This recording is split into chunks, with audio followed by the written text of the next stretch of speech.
Welcome to Podees magic kitchen. ഇന്ന് നമുക്ക് എങ്ങനെ എളുപ്പത്തിൽ ഒരു ഡക്ക് റോസ്റ്റ് തയ്യാറാക്കാൻ നോക്കാം. കുറച്ച് ചേരുവകളെല്ലാം എടുത്തു വെച്ചിട്ടുണ്ട്. അതിനായിട്ട് ഒരു പാൻ അടുപ്പത്തേക്ക് വയ്ക്കുക.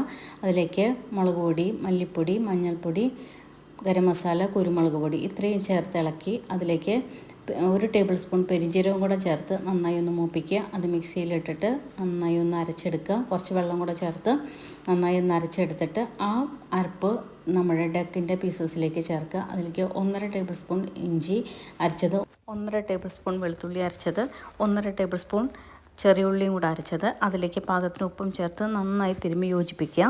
നന്നായി തിരുമ്മി യോജിപ്പിച്ച് ആ ഡക്കിൻ്റെ പീസസ് എല്ലാം കൂടിയിട്ട് നമുക്ക് കുക്കറിലേക്ക് ഇടാം. എന്നിട്ട് 1/2 കപ്പ് വെള്ളം കൂടെ ചേർത്ത് കുക്കർ അടച്ച് 2 വിസിൽ വരുത്തുക. എൻ്റെ കുക്കർ 2 വിസിലാണ്, ഓരോരുത്തരും കുക്കർ അനുസരിച്ചിരിക്കും. എന്നിട്ട് പാൻ വെച്ച് അതിലേക്ക് എണ്ണ ഒഴിക്കുക.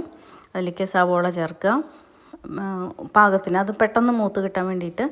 പാകത്തിന് ഉപ്പും ചേർത്ത് കറിവേപ്പില, പച്ചമുളക് ഇത്രയും ചേർത്ത് നന്നായി വഴറ്റി കൊടുക്കുക. എന്നിട്ട് അതിലേക്ക് തക്കാളി, ഒരു തക്കാളി മിക്സിയിൽ അരച്ച് ചേർത്തതാണ്, അത് ഓപ്ഷണലാണെങ്കിൽ വേണമെങ്കിൽ ചേർത്താൽ മതി. എന്നിട്ട് ആ നന്നായി മൂത്ത് വരുമ്പോൾ അതിലേക്ക് കുക്കറിൽ നിന്നുള്ള ഡക്കിൻ്റെ കറി അതിലേക്ക് ഒഴിക്കുക. എന്നിട്ട് ഉപ്പും പുളിയൊക്കെ പാകത്തിന് ബാലൻസ് ചെയ്യാൻ വേണ്ടിയിട്ട് കുറച്ച് പഞ്ചസാരയും കൂടി ഇട്ടു. ഇത്രയായി വരട്ടിയെടുത്താൽ നല്ല ഡക്ക് റോസ്റ്റായി. ഉണ്ടാക്കി നോക്കൂ. ഈ വിഭവം ഇഷ്ടമായെങ്കിൽ ലൈക്ക് ചെയ്യൂ, സബ്സ്ക്രൈബ് ചെയ്യൂ, സപ്പോർട്ട് ചെയ്യൂ.